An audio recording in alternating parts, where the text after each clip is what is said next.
Hello everyone, welcome to stock market training. हमने हमारे पिछले वीडियो में सीखा PB ratio shows how much times of book value we are paying to buy the share of the company and PB ratio is useful for machinery heavy industries and banks.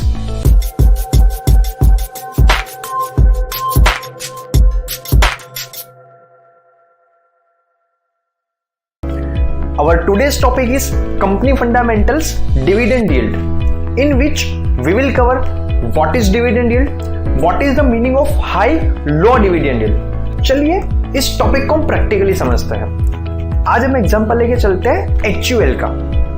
पहले हम समझते हैं dividend yield actual में होता क्या है। अगर आप यहाँ पे देखोगे तो यहाँ पे शॉर्ट में डिविडेंड यील्ड लिखा गया है। It measures the amount of cash dividend distributed to equity shareholders relative to the market value per share।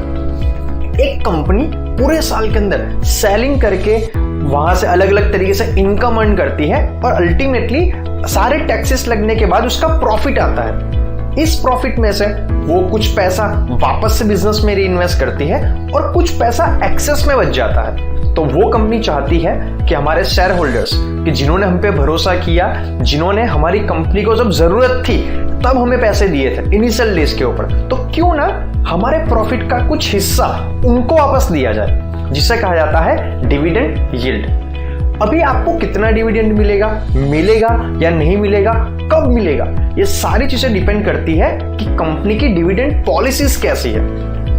चलिए हम एक कोल इंडिया का एग्जांपल लेके चलते हैं, जो एक माइनिंग कंपनी है और एक तरीके से इंडिया के अंदर इसकी मोनोपोली है। अगर इसका डिविडेंड देखेंगे तो 10.5% के आसपास है। पहले ये समझते हैं कि कौन सी कंपनियां ज्यादा डिविडेंड देती है और कौन सी कंपनियां कम डिविडेंड देती है। अभी कोल इंडिया के एग्जांपल में कोल इंडिया को ऐसा तो है नहीं कि हर साल जो प्रॉफिट आएगा उस प्रॉफिट से हर साल एक नया प्लांट ओपन करना है, उसकी अलग अलग गलियों में जाके शहरों में जाके मार्केटिंग करनी है, क्योंकि एक तरीके से उसके पास तो मोनोपोली है और उसके सामने उसकी डिमांड भी हर साल सेम ही रहने वाली है। ऐसा तो है नहीं कि अगले साल के अंदर कोल की डिमांड 10 गुना हो जाएगी तो मुझे नए माइनिंग्स करनी पड़ेगी। तो कहीं ना कहीं पे सेल्स ग्रोथ और प्रोडक्ट ग्रोथ भी सेम ही रहने वाला है। तो ये कंपनी के पास फ्यूचर में एक्सपेंशन के चांसेस बहुत कम है, क्योंकि सामने सेम डिमांड है कोल की और कोल इंडिया कंपनी सामने सेम सप्लाई कर रही है। तो ऐसी कंपनियां चाहती है कि जो पैसा मैंने अर्न किया है वो मेरे पास शायद बैंक में ऐसा ही पड़ा रहेगा। अगर मैं उसे बैंक में ऐसा रहने दूंगा तो मुझे शायद 2 से 3% का रिटर्न मिल जाएगा, इंटरेस्ट मिल जाएगा, और ना मेरे पास कुछ फ्यूचर एक्सपेंशन के प्लान्स है, ना मुझे जरूरत है। तो क्यों ना ये पैसा हमारे शेयर होल्डर्स को ही दे दिया जाए। तो ऐसी कंपनी है कि जिसके पास खुद के पास अपने बिजनेस में री इन्वेस्ट करने की जरूरत नहीं होती है, या तो फिर एक्सपेंशन के चांस बहुत कम होते हैं, वैसी कंपनियां जनरली ज्यादा डिविडेंड देना प्रीफर करती है। एग्जांपल कोल इंडिया। चलिए दूसरा एग्जांपल समझते हैं कि जहां पे कंपनी को खुद ही ज्यादा जरूरत पड़ जाती है पैसे की। Info Edge. अगर बात करेंगे info as company, Naukri.com, जीवनसाथी.com, 99acres.com, ये सारी कंपनियां रन करती है इन्फो एज इंडिया लिमिटेड। ये एक आईटी कंपनी है। अभी जैसे आपको पता ही है आईटी कंपनी में कंपटीशन बहुत ज्यादा होती है, उनको अपने बारे में मार्केटिंग बहुत एग्रेसिवली करनी पड़ती है, उनको नए नए रीजनल ऑफिसेज ओपन करने पड़ते हैं और उनके पास हमेशा री इन्वेस्ट करने का मौका होता है। और जैसे कि जो भी लोग बिजनेस करते हैं सब लोग ये जानते हैं कि बिजनेस में आप जितना री इन्वेस्ट करोगे बिजनेस उतना ही बड़ा बन सकता है। उनके पास फर्दर इन्वेस्टमेंट के मौके भी होते हैं। तो इन्फो एज जैसी कंपनी जिसके पास ग्रोथ के अनलिमिटेड चांस है, वैसी कंपनियां बहुत ही कम डिविडेंड देना प्रीफर करती है। वो जो पैसा अर्न करेगी नेट प्रॉफिट उसमें से री इन्वेस्ट करके अपना बिजनेस आगे बढ़ाएगी, या तो और नई कंपनी में इन्वेस्ट करके शेयर होल्डिंग ले लेगी। जैसे रिसेंटली इन्फो एज ने जोमेटो, पॉलिसी बाजार जैसी कंपनियों में इन्वेस्टमेंट किया। ये पैसा कहां से आएगा? जो कंपनी प्रॉफिट अर्न करेगी उसी में से आएगा। अभी कंपनी के पास अगर तो खुद के पास ऐसा प्लान नहीं होता है कि जहां पे इन्वेस्ट करके वो साल के 12 से 15% कमा पाए, उसी केस के अंदर वो डिविडेंड देना प्रीफर करती है या तो ज्यादा डिविडेंड देना प्रीफर करती है। लेकिन अगर तो कंपनी के पास खुद के पास ऐसा आइडिया है कि जहां पे मैंने इस साल 100 रुपए कमाए उसी 100 रुपए को इन्वेस्ट करके मैं एक साल में 20 रुपए ज्यादा कमा सकता हूं, वो 100 रुपए को मैं 120 बना सकता हूं। तो क्यों मैं वो पैसा शेयर होल्डर्स को दे के अपने पैसे को वेस्ट कर लूं? क्यों ना उस कंपनी को, उस पैसे को अपनी ही कंपनी में री इन्वेस्ट करूं, हमारी कंपनी को इतनी बड़ी बनाऊं कि शेयर होल्डर्स को शेयर प्राइसिंग के टर्म्स में बेनिफिट मिल जाए।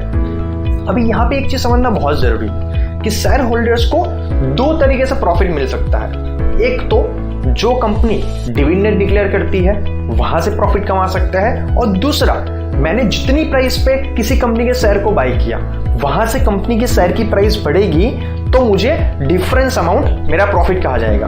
इन 99.99% केसेस के अंदर शेयर प्राइसिंग का डिफरेंस ही मेजर प्रॉफिट होता है, क्योंकि डिविडेंड तो साल में एक बार आता है, वो भी बहुत कम आता है।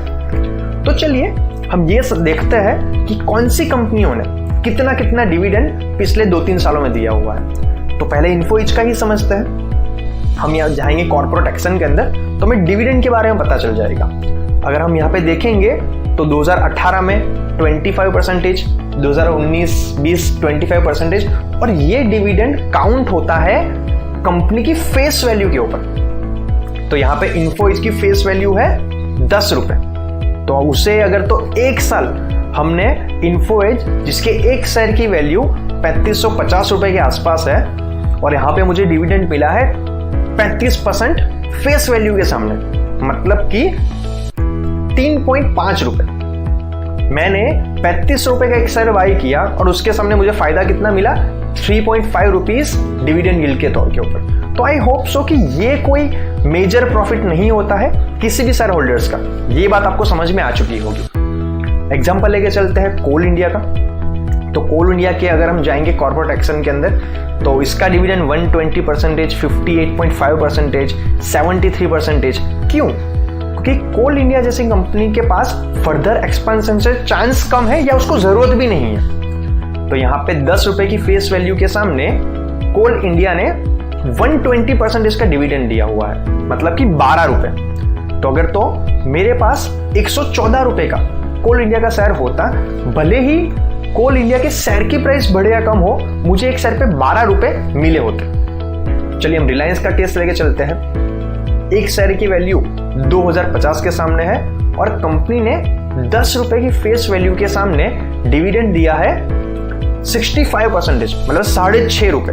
तो अगर तो मेरे पास रिलायंस का एक शेयर होता जिसको मैंने परचेस किया है 2050 रुपए के अंदर, उसके सामने मुझे मिले होते 6.5 रुपए, 6.5 रुपए।